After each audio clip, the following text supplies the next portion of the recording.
ഡൽഹിയെ കുറിച്ചിട്ടുള്ള ഇന്ത്യൻ കാഴ്ചപ്പാടേ അങ്ങോട്ട് മാറിട്ടോ. കസോളിൽ നിന്ന് ബസ് ഇറങ്ങി നമ്മൾ നേരെ മെട്രോയും പിടിച്ചതാ റെയിൽവേ സ്റ്റേഷനിൽ എത്തിയിട്ടുണ്ട്.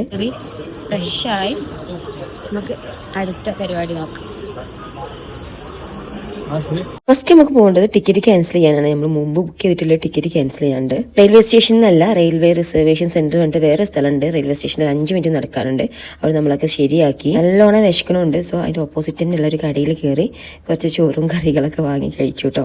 അത്യാവശ്യം കുഴപ്പമില്ല, ഒരു മാന്യമായ ടേസ്റ്റ് ഉണ്ടായിരുന്നു. ഇതാണ് ആ കട. ഇഷ്ടത്തോടൊന്ന് കയറി ചെല്ലാൻ പറ്റിയൊരു ഹോട്ടലിൽ പരിസരത്തൊന്നും ഞാൻ കണ്ടില്ല.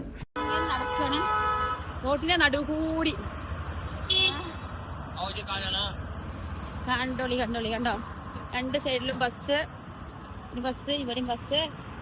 ഇങ്ങനെ നടക്കാണ്. ഡൽഹിയിൽ ഫസ്റ്റ് വിസിറ്റ് ചെയ്യാൻ പോണ സ്ഥലമാണ് ഹുമയൂൺസ് ടോംബ്. അത്യാവശ്യം വിശാലമായിട്ടുള്ളൊരു ഏരിയ ആണ് കേട്ടോ. കുറച്ചങ്ങോട്ട് ഉള്ളോട്ട് നടക്കാനുണ്ട്. മ്യൂസിയം കാണണമെങ്കിൽ ഇവിടുന്ന് ടിക്കറ്റ് എടുത്തിട്ട് വേണം കയറാൻ. മുഗൾ ചക്രവർത്തി ആയിരുന്ന ഹുമയൂണിന്റെ സ്മരണാർത്ഥം അദ്ദേഹത്തിന്റെ ആദ്യ പത്നി ബീഗം ആണ് ഇത് നിർമ്മിച്ചത്. 1565 നിർമ്മാണം ആരംഭിച്ച് 1572 പൂർത്തിയായത്. അതായത് ഏകദേശം 7 വർഷം എടുത്തിട്ടുണ്ട് ഇത് നിർമ്മിക്കാനായിട്ട്.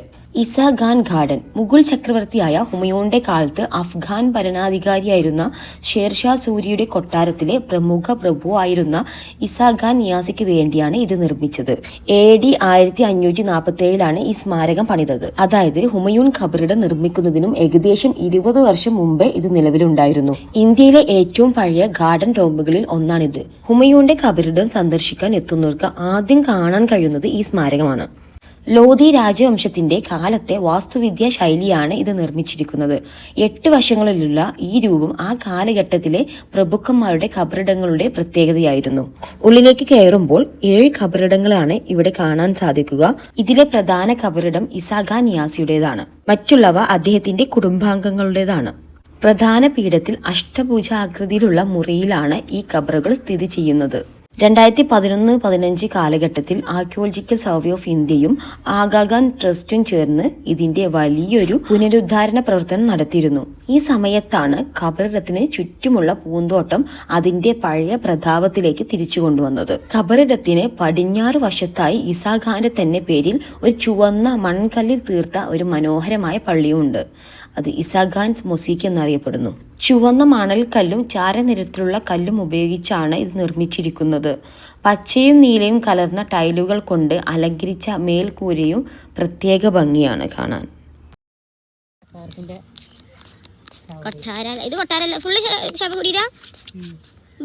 ഇന്ത്യയിലെ ആദ്യത്തെ പൂന്തോട്ടത്തിന് നടുവിലുള്ള സ്മാരകം എന്ന നിലയിൽ ഇതിനെ യുനെസ്കോ ലോക പൈതൃക പട്ടികയിൽ ഉൾപ്പെടുത്തിയിട്ടുണ്ട്.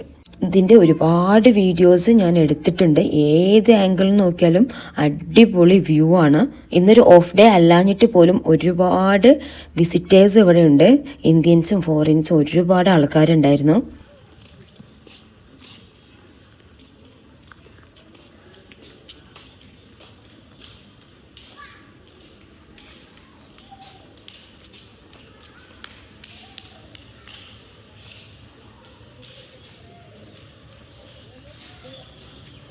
കണ്ടപ്പോൾ വാവ്, താജ്മഹൽ പോലെയുണ്ട്. താജ്മഹൽ കണ്ടിട്ട് നിർമ്മിച്ചതാണെന്ന് തോന്നുന്നില്ലേ? പക്ഷേങ്കിൽ ഇത് അങ്ങനെയല്ല. വരൂ പറയാം. താജ്മഹലിന്റെ മുൻഗാമിയാണ് ഹുമയൂൺസ് ടോംബ്. എന്നുവെച്ചാൽ ഷാജഹാൻ ചക്രവർത്തി താജ്മഹൽ നിർമ്മിക്കാൻ പ്രചോദനം ഉൾക്കൊണ്ടത് ഹുമയൂൺ ഖബറിടത്തിൽ നിന്നാണ്. ഷാജഹാൻ മുംതാസിന് വേണ്ടി നിർമ്മിച്ച പ്രണയ സമ്മാനം ലോക പ്രശസ്തമാണ്. എന്നാൽ ബീഗം ഇതിനു മുമ്പേ ഹുമയൂണിന് തന്റെ ഭർത്താവിന് അതിമനോഹരമായ സ്മാരകം ആരും അധികം അറിഞ്ഞിട്ടില്ല. ഇതുവരെ നമ്മൾ കണ്ടത് അതിന്റെ പുറം ഭാഗങ്ങളും ഗേറ്റും എൻട്രൻസും എല്ലാം ആണ്. ഇനി ഉള്ളിലേക്ക് പോയി നോക്കാം. ഇതും ഒരു ഗേറ്റ് തന്നെയാണ്. ഉള്ളിലേക്കുള്ള എൻട്രി ഇതാണ്. നല്ല ഹൈറ്റിലാണ് സ്റ്റെപ്പ്. അത്യാവശ്യം നല്ല ഹൈറ്റിലുള്ള സ്റ്റെപ്പുകളാണ്. ഇറങ്ങാൻ നല്ല ഇടങ്ങാറാ. ഇവരൊക്കെ ഒരു രക്ഷയിലിടുക. അടിപൊളിയായിട്ട് ഇത്രയും നല്ല വൃത്തിക്ക് ചെയ്യുന്നു.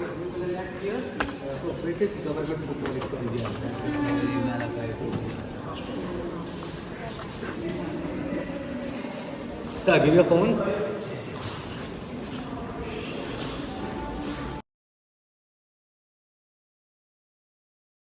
പറഞ്ഞാണത്.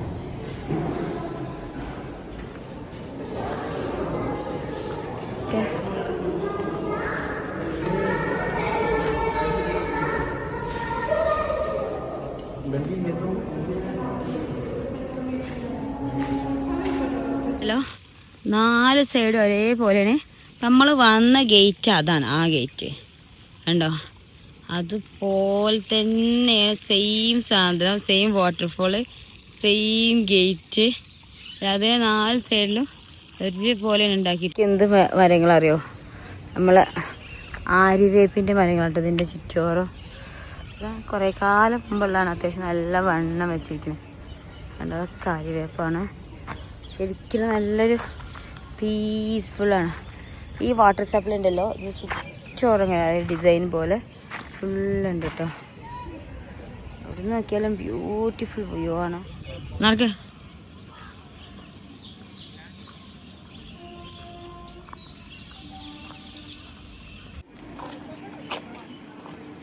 ഭയങ്കര പീസ്ഫുൾ ആയിട്ടുള്ള സ്ഥലം കേട്ടോ. എവിടെ നിന്ന് നോക്കിയാലും ഒരുപോലെയാണ് തോന്നുന്നത്. നല്ല അടിപൊളി ബാക്ക്ഗ്രൗണ്ടാണ്. ശരിക്കും ഇത് വെറും ഒരു ശവകുടീരം മാത്രമാണെന്ന് വിശ്വസിക്കാൻ നല്ല ബുദ്ധിമുട്ടുണ്ട്. നല്ലൊരു ലക്ഷറിയസ് ഫീലാണ്. ഈ കുറേ സ്ഥലങ്ങളുണ്ട് പറഞ്ഞിട്ട് കാര്യമില്ല. അതിൻ്റെ ഉള്ളിൽ കുറഞ്ഞ ആൾക്കാരുടെ ശവകുടീരങ്ങൾ, ഒരു 6-7 ആൾക്കാരൊരു കല്ലറ മാത്രമാണ് അതിൻ്റെ ഉള്ളിലുള്ളത്. അതിന് പോയിട്ട് ഇത്രയും വലിയ സെറ്റപ്പ് കേട്ടോ. ശരിക്കും നല്ല അമേസിങ് ആണ്. അതിൻ്റെ ഉള്ളിലത്തെ ഓരോ ഡിസൈൻസും കാര്യങ്ങളൊക്കെ അന്നത്തെ കാലത്ത് ഇത്രയും ഭംഗിയായിട്ട് ഉണ്ടാക്കിയിട്ടുണ്ടെന്നുണ്ടെങ്കിൽ ശരിക്കും അല്ലേ, നമുക്ക് ശരിക്കും ഇതൊന്നും ഇപ്പോൾ ഒരിക്കലും റീക്രിയേറ്റ് ചെയ്യാനൊന്നും നമുക്കൊന്നും പറ്റില്ല. അത്രത്തോളം അടിപൊളിയായിട്ടാണ് ചെയ്തിട്ടുള്ളത്. ഭയങ്കര ഒരു എന്താണ് പറയുക, നാരങ്ങ മരങ്ങളൊക്കെ ഉണ്ട് കേട്ടോ. അപ്പോൾ നാരങ്ങയുടെ സീസൺ ആയതുകൊണ്ട് നല്ല നാരങ്ങ മരങ്ങളൊക്കെ ഉണ്ട്. നല്ല ഇത് ഡൽഹിൻ്റെ സെൻറ്ററിൽ കിടക്കുന്ന സ്ഥലമാണ്. നമുക്ക് ഒരിക്കലും വിശ്വസിക്കാൻ പറ്റില്ല. അത്രത്തോളം അടിപൊളി, ഭയങ്കര ഒരു കൂളിംഗ് പ്ലേസ്. ഇവിടെ നിന്നാണ് ആ വെള്ളം എല്ലായിടത്തേക്കും സപ്ലൈ വരുന്നത്. കറക്റ്റ് മണ്ണും ഇതൊക്കെ വെച്ചിട്ട് അതിൽ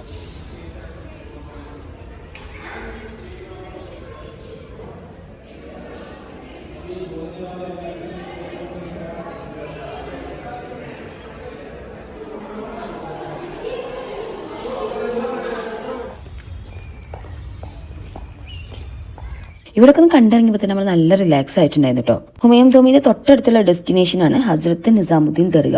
ഇനി നമ്മൾ പോകുന്നത് അങ്ങോട്ടാണ്. ഹൈവേയിൽ നിന്നും മാറി ഒരു സ്ട്രീറ്റ് ആണിത്. നിറയെ ഐറ്റംസും നല്ല തിരക്കുള്ള സ്ട്രീറ്റ് കേട്ടോ. നിന്ന് തിരിയാൻ സ്ഥലമില്ലെന്നൊക്കെ പറയില്ലേ, അതേ ഒരു അവസ്ഥയാണ് അവിടെ. അനവധി കച്ചവടക്കാരും ഒരുപാട് ആൾക്കാരും ഉണ്ട് കേട്ടോ അവിടെ. ഇവിടെ നല്ല കോമ്പറ്റീഷനാണ്. ഈ കച്ചവടക്കാർ അങ്ങോട്ടും ഇങ്ങോട്ടും ഒക്കെ ഭയങ്കര തല്ലും തിരക്കാണ് കേട്ടോ.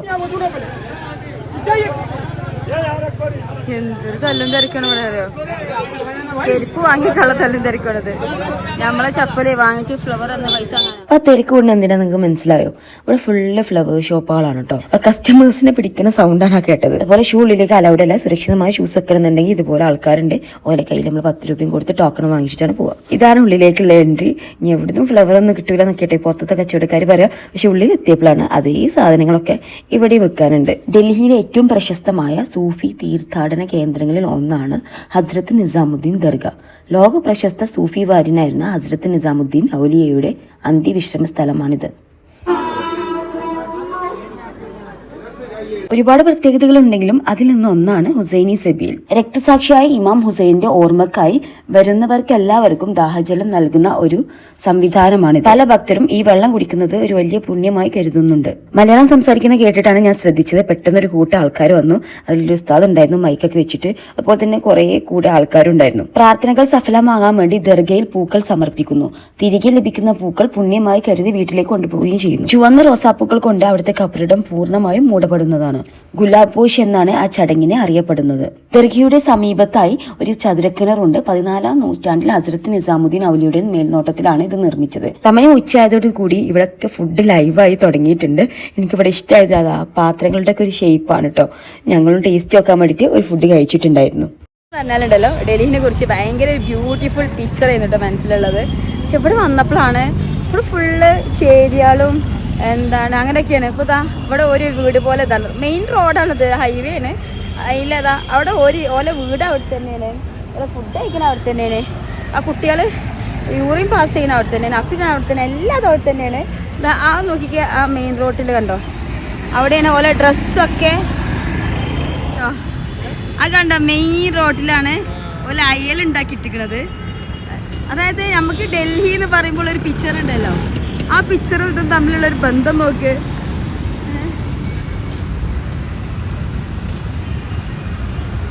ഇതാ ഇവിടൊക്കെ ഒരു വീടായിട്ട് ഇവിടെ.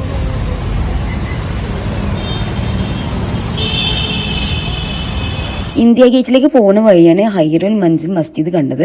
അവിടെയും കൂടി ഒന്ന് കയറിയിട്ട് പോകാം. മുഗൾ ചക്രവർത്തിയായിരുന്ന അക്ബറിന്റെ വളർത്തമ്മ മോഹമങ്കിയാണ് 1561 ഈ പള്ളി നിർമ്മിച്ചത്. ഹൈറുൽ മൻസിൽ എന്നാൽ വീടുകളിൽ വെച്ച് ഏറ്റവും മികച്ചത് എന്നാണ് അർത്ഥമാക്കുന്നത്. ഒരു വലിയ നടുമുറ്റവും അതിനു ചുറ്റുമുള്ള ഇരുനില കെട്ടിടങ്ങളുമാണ് ഈ പള്ളിയുടെ പ്രത്യേകത. ഈ കെട്ടിടങ്ങൾ അക്കാലത്ത് ഒരു മദ്രസയായി ഉപയോഗിച്ചിരുന്നു. പള്ളിയുടെ വിശാലമായ നടുമുറ്റത്ത് പ്രധാന പ്രാർത്ഥനാ ഹാളിന് അടുത്തായി ഒരു വിശാലമായ കിണർ സ്ഥിതി ചെയ്യുന്നുണ്ട്. പള്ളിയിൽ നിസ്കരിക്കാൻ എത്തുന്ന വിശ്വാസികൾക്ക് അംഗശുദ്ധി വരുത്താനും ദാഹം മാറ്റാനുമെല്ലാം ഈ വെള്ളമാണ് ഉപയോഗിച്ചിരുന്നത്. കഠിനമായ ചൂടുകാലത്തും പള്ളിക്കുള്ളിലെ താപനില കുറയ്ക്കാനും ഇത്തരത്തിലുള്ള ജലസ്രോതസ്സുകൾ സഹായിച്ചിരുന്നു. നല്ല മണ്ണ് വെച്ച് കല്ലും മണ്ണൊക്കെ മെയിൻ്റനൻസ് കുറവായതുകൊണ്ട് എന്താണെന്ന് അറിയില്ല, സൈഡൊക്കെ ഇടിഞ്ഞു പൊളിഞ്ഞു തുടങ്ങിയിട്ടുണ്ടായിരുന്നു കേട്ടോ. ഏകദേശം ഒരു 465 വർഷമായിട്ടുണ്ടാവും കേട്ടോ ഈ പള്ളി നിർമ്മിച്ചിട്ട്. ഇന്ന് നിലനിൽക്കുന്ന പള്ളികളെ പോലൊന്നുമല്ല, അത്രയും പ്രൗഢിയോടെ അടിപൊളിയായിട്ട് അത്രയും സ്പേസ് ഒക്കെ ഉള്ള ഒരു പള്ളിയാണ് കേട്ടോ അത്. അപ്പോൾ നമ്മളിതാ ഏകദേശം ഇന്ത്യ ഗേറ്റിന്റെ അടുത്ത് എത്തിക്കൊണ്ടിരിക്കുകയാണ്. ഇവിടെ നല്ല ഫ്ലവേഴ്സൊക്കെ വെച്ച് സെറ്റ് ചെയ്യുന്നത്, എന്തോ സ്റ്റേഡിയം എന്തോ തോന്നുന്നുണ്ട് കേട്ടോ. നല്ല അടിപൊളി ഫ്ലവേഴ്സൊക്കെ വെച്ച് സെറ്റ് ചെയ്തിട്ടുണ്ട്. നടന്നു പോകുമ്പോൾ ഇവിടെ എപ്പോഴും ഒരു കണ്ണിന് പുക മൂടിയ പോലെ ഒരു ഫീലാണ്. എന്താണെന്ന് വെച്ചാൽ അത്രത്തോളം പൊല്യൂഷനാണ്. അതായത് നമ്മൾ ഒരു ദിവസം ഇവിടെ ഡൽഹിയിൽ നിൽക്കുകയെന്ന് പറഞ്ഞാൽ ഏകദേശം 15 സിഗരറ്റ് വലിക്കുന്നതിന് ഈക്വൽ ആണെന്നാണ് പറഞ്ഞത്. അത്രത്തോളം പൊല്യൂഷൻ ഉണ്ട്. അതുപോലെ തന്നെ അങ്ങനെയൊക്കെയാണ്. ഇതുവരെ കണ്ട ഡൽഹി അല്ല ഈ ഡൽഹി. അത്രയും പെർഫെക്റ്റ് നീറ്റ് ആൻഡ് ക്ലീൻ ആയിട്ടുള്ളൊരു ഏരിയ ആണ് കേട്ടത്. ഇന്ത്യ ഗേറ്റിൻ്റെ ഒരു സമീപത്തുള്ളൊരു സ്ഥലമാണ്. നമ്മളിതുവരെയും കണ്ട ആ ഒരു മുഖച്ഛായം തന്നെ മാറിട്ടോ ഇവിടെ എത്തിയപ്പോൾ.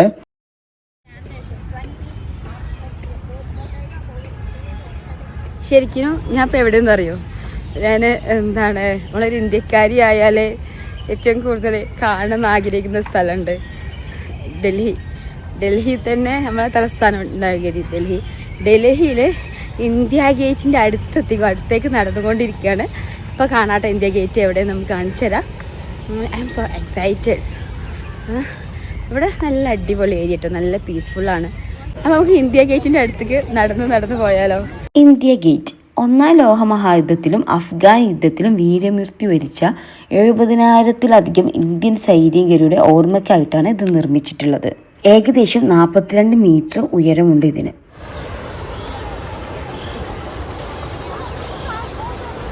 ആദ്യകാലത്ത് ഓൾ ഇന്ത്യ വാർ മെമ്മോറിയൽ എന്നാണ് ഇത് അറിയപ്പെട്ടിരുന്നത്.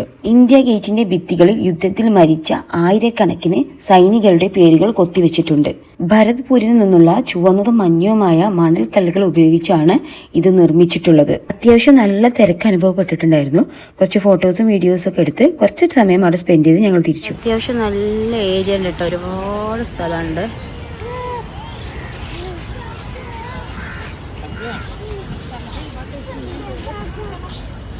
മെട്രോ കയറി നമ്മളിതാ ജുമാ മസ്ജിദിന്റെ അവിടെ ഇറങ്ങിയിട്ടുണ്ട് കേട്ടോ. നേരെ നമ്മൾ മാർക്കറ്റിൽ പോയി. മാർക്കറ്റിൽ നിന്ന് കറങ്ങി അടിച്ച് 2 ഓപ്ഷൻസ് ആണുള്ളത്. ഒന്നെങ്കിൽ ജുമാ മസ്ജിദ് പോവാം, അല്ലെങ്കിൽ റെഡ് ഫോർട്ട് പോവാം. അങ്ങനെ ഞങ്ങളിതാ തീരുമാനിച്ചിട്ടുള്ളത് റെഡ് ഫോർട്ട് പോകാനാണ്. ഇനി റെഡ് ഫോർട്ടിലേക്ക് പോകുന്ന കാഴ്ചകൾ കാണാം. നടു റോഡാണ് കണ്ടോ, ഇവരെ വീടാണ് കേട്ടത്. ഒരിക്കലും വിഷയമില്ല. ഇവിടെ മിക്ക സ്ഥലങ്ങളും ഇങ്ങനെ കേട്ടോ, തീരെ ഒരു വൃത്തിയോ കാര്യങ്ങളോ ഒന്നുമില്ല. റെഡ് ഫോർട്ടിന്റെ ചുറ്റുഭാഗം അങ്ങനെ തന്നെയാണ്. ഇതാണ് റെഡ് ഫോർട്ടിന്റെ പുറത്തുള്ള കാഴ്ചകൾ. മുഗൾ ചക്രവർത്തിയായ ഷാജഹാനാണ് 1638 ചെങ്കോട്ടയുടെ നിർമ്മാണം തുടങ്ങിയത്. 1648 ഇത് പൂർത്തിയായത്. ആഗ്രയിൽ നിന്നും ഡൽഹിയിലേക്ക് തലസ്ഥാനം മാറ്റിയതിന്റെ ഭാഗമായാണ് ഷാജഹാൻ ഈ കോട്ട നിർമ്മിച്ചത്.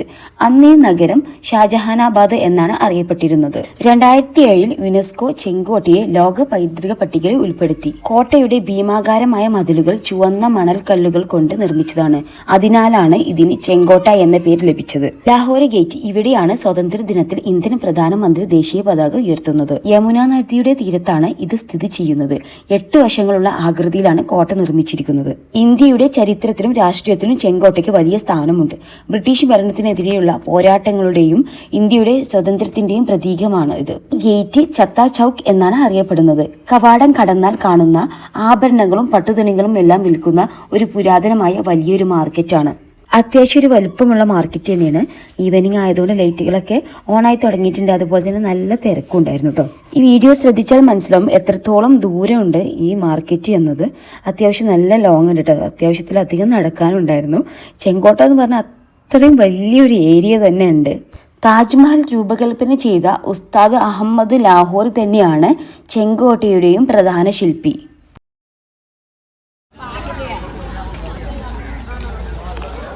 ഫോട്ടല്ലേ ഇതുവരെ വന്നതല്ലേ എന്നൊക്കെ വിചാരിച്ച് ടിക്കറ്റ് എടുത്ത് കയറി. 35 രൂപയുണ്ട് ടിക്കറ്റ്. പക്ഷേ ഉണ്ടല്ലോ നടന്നു കുഴങ്ങി. സംഗതി ബ്യൂട്ടിഫുൾ ആണ്. ഒരുപാട് നടന്ന് കാണാം കേട്ടോ. അടിപൊളിയാണ്. എന്താ പറയുക, പഴയ കാര്യങ്ങളൊക്കെ ഇഷ്ടപ്പെടുന്ന ആൾക്കാരുണ്ടാവില്ലേ, അവർക്ക് നല്ല അടിപൊളി സംഗതി ആയിട്ടത്. അതായത് ഇതിപ്പോൾ രാത്രി ആയി തുടങ്ങി. രാത്രി ആയതല്ല, 5:30 ആയിട്ടുള്ളൂ. പക്ഷേങ്കിൽ ഇവിടെയൊക്കെ എന്തോ ഒരു മൂടിയ കാലാവസ്ഥയാണ്. കണ്ടോ, കാണാൻ വെച്ചിട്ടുണ്ടോ? നല്ല ശരിക്കും നല്ല ബ്യൂട്ടിഫുള്ളാണ്. പക്ഷെ നല്ലോണം നടക്കാണ്ട് കേട്ടോ. എത്രത്തോളം നടക്കാണ്ട് ചോദിച്ചാൽ ഒരുപാട് നടക്കാണ്ട്. നോക്കിക്കേ, ഇതാ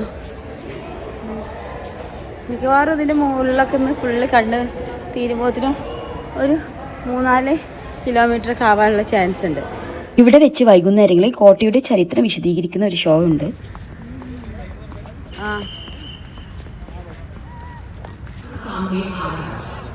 हमारी टीम आपकी सहायता के लिए वहां मौजूद है। शो के दौरान नमस्कार,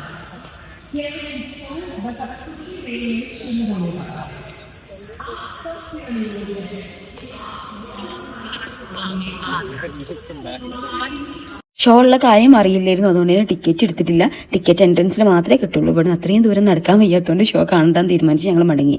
ഇന്നത്തെ ഡൽഹി കാഴ്ചകൾ ഇതൊക്കെയാണ്. നാളെ ഒരു അടിപൊളി വ്ലോഗുമായിട്ട് വീണ്ടും വരാം. അതുവരെയും ബൈ.